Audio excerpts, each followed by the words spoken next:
हरे कृष्णा। भगवान विष्णु की कृपा आप पर सदैव बनी रहे, आपका दिन मंगलमय होए। आइए सुनते हैं कार्तिक मास महात्म का 5वां अध्याय। राजा पृथु ने कहा, हे मुनि जी, आपने कार्तिक मास में स्नान का फल कहा, अब अन्य मासों में विधिवत स्नान करने की विधि, नियम और उद्यापन की विधि मुझे बतलाइए।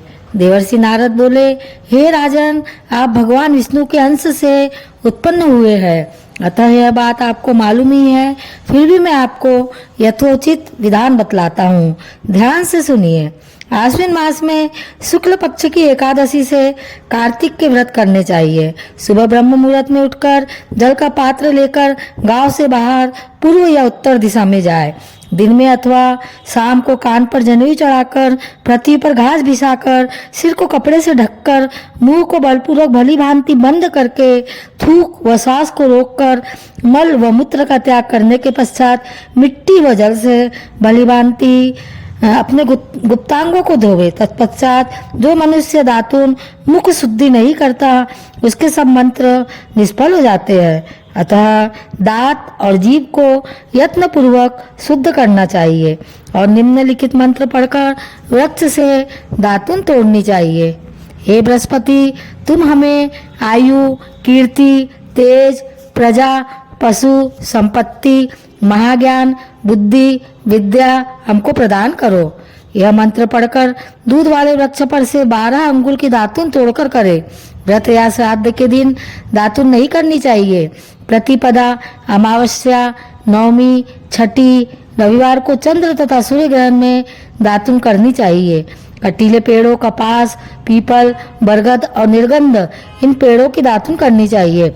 पश्चात भली भांति स्नान करके फूल, माला, चंदन और पान इत्यादि पूजा की सामग्री लेकर प्रसन्न मन व भक्ति पूर्वक भगवान शंकर के मंदिर में जाना चाहिए।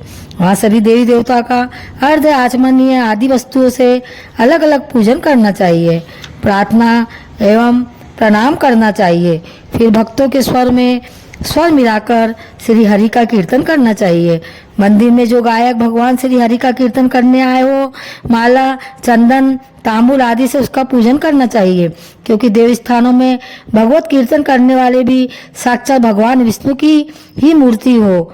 यह लोग सतयुग में विष्णु जी को अपनी तपस्या, योग और दान द्वारा भगवान को प्रसन्न करते थे, मगर कलयुग में भगवत गुणवान ही भगवान श्री हरि को प्रसन्न करने का प्रधान साधन माना गया है। नारद जी ने राजा पृथु से कहा, हे राजन, मैंने एक बार भगवान से पूछा, हे प्रभु, आप अधिकतर कहाँ रहते हो?